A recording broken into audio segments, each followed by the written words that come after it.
Shalom, Assalamualaikum warahmatullahi wabarakatuh. Perkenalkan, nama saya Kenneth Andreas Modibo dari jurusan Teknik Sipil Universitas Sultan Ageng Tirtayasa.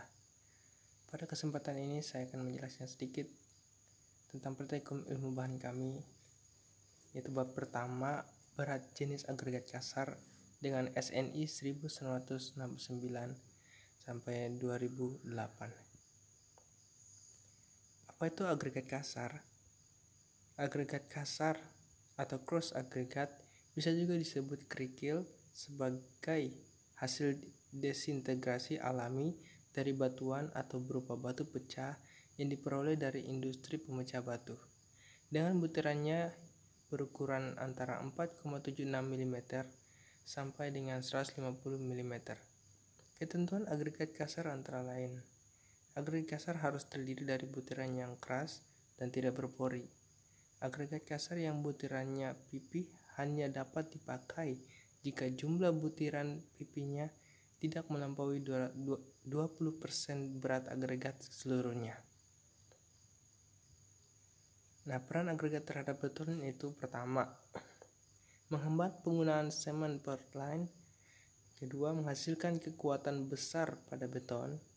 Yang ketiga, mengurangi penyusutan pada pengerasan beton.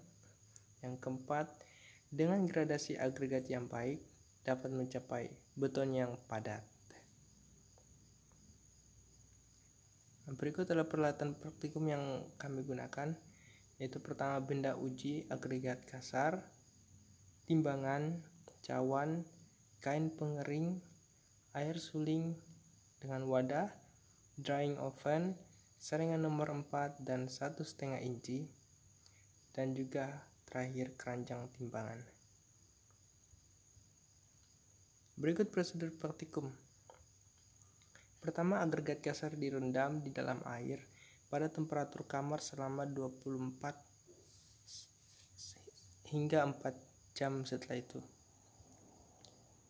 Contoh uji: dipindahkan dari dalam air lalu guling-gulingkan dengan kain penyerap air sampai semua lapisan air pada agregat hilang.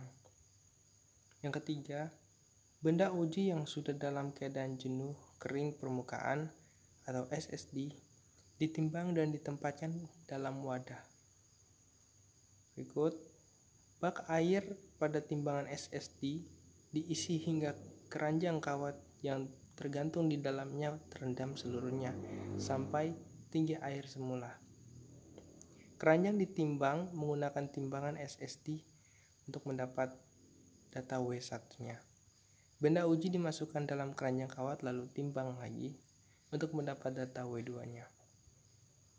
Contoh uji: dikeringkan kembali di oven dengan temperatur 110 plus 5 derajat Celcius sampai berat tetap selama 24 sampai ditambah 24 jam. Lalu dinginkan pada temperatur kamar selama 1 sampai 3 jam. Timbangan benda uji yang sudah di oven untuk mendapat data A-nya. Nah, berikut rumus yang digunakan. Berat jenis curah kering atau bulk, yaitu rumusnya A per B kurang C. Berat jenis curah kering permukaan SSD dengan rumus B per B kurang C. Berat jenis semu dengan rumus A per A kurang C. Penyerapan air dengan rumus B kurang A per A kali 100%. Dengan A adalah berat benda uji kering oven dalam bentuk gram, dan B merupakan berat benda uji kondisi jenuh kering permukaan di udara dalam bentuk gram juga. C adalah berat benda uji dalam air, yaitu W2 kurang W1. Berikut adalah perhitungan. Berikut adalah data-data yang sudah didapat teman-teman kami, yaitu A 290 gram, B 297 gram, dan C 170 gram. Dan untuk berat jenis curah kering bulk, dengan rumus yang sudah ada, kita mendapat 2,283 gram. Berat jenis curah kering permukaan atau SSD, dengan data yang kita dapat 2,338 gram. Dan untuk berat jenis semu, kita dapat 2,416 gram. Dan penyerapan air, kita dapat 2,414%. Baik, sekian dan terima kasih. Jika ada yang salah atau ada kurang, mohon dimaafkan. Assalamualaikum warahmatullahi wabarakatuh.